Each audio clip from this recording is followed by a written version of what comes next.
আসসালামু আলাইকুম। আজকে আমি কথা বলবো হাইবি সিরাপ নিয়ে।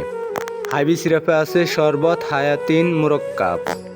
এটি মূলত খাওয়া হয় যাদের খাওয়ার অরুচি, সাধারণ দুর্বলতা, প্রধান অঙ্গসমূহের দুর্বলতা, মানসিক অবসাদ, ক্লান্তি, ভিটামিন বি। মূলত হাইবি সিরাপটা খাওয়া মানুষের জন্য আমি মনে করি উপকার না, কিন্তু মানুষের হাইবি সিরাপটা সবসময় খায়। যারা খায় যে আমি স্বাস্থ্য হব বা আমি মোটা হব, মোটা হওয়ার জন্য এই সিরাপটি খাবো, আসলে মূলত হাইবি সিরাপটা খাওয়া স্বাস্থ্যের জন্য খুবই খারাপ। বিশেষ করে এটা মানুষের কিডনি নষ্ট করে ফেলে অতি দ্রুত। এই সিরাপটি আমাদের কিডনিকে নষ্ট করার জন্য প্রথমভাবে কাজ করে, যেমন এটা তো অনেক ধরনের কেমিক্যাল থাকে। এই কেমিক্যালগুলো স্বাস্থ্যের জন্য খুবই ক্ষতিকর।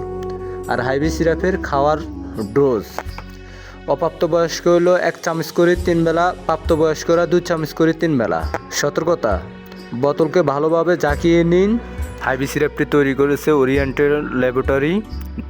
হাইবি সিরাপের দাম হলো 350 টাকা। ডাক্তার বাড়ি চ্যানেলটি সাবস্ক্রাইব করে দিবেন প্লিজ। কমেন্টসে আপনাদের মতামত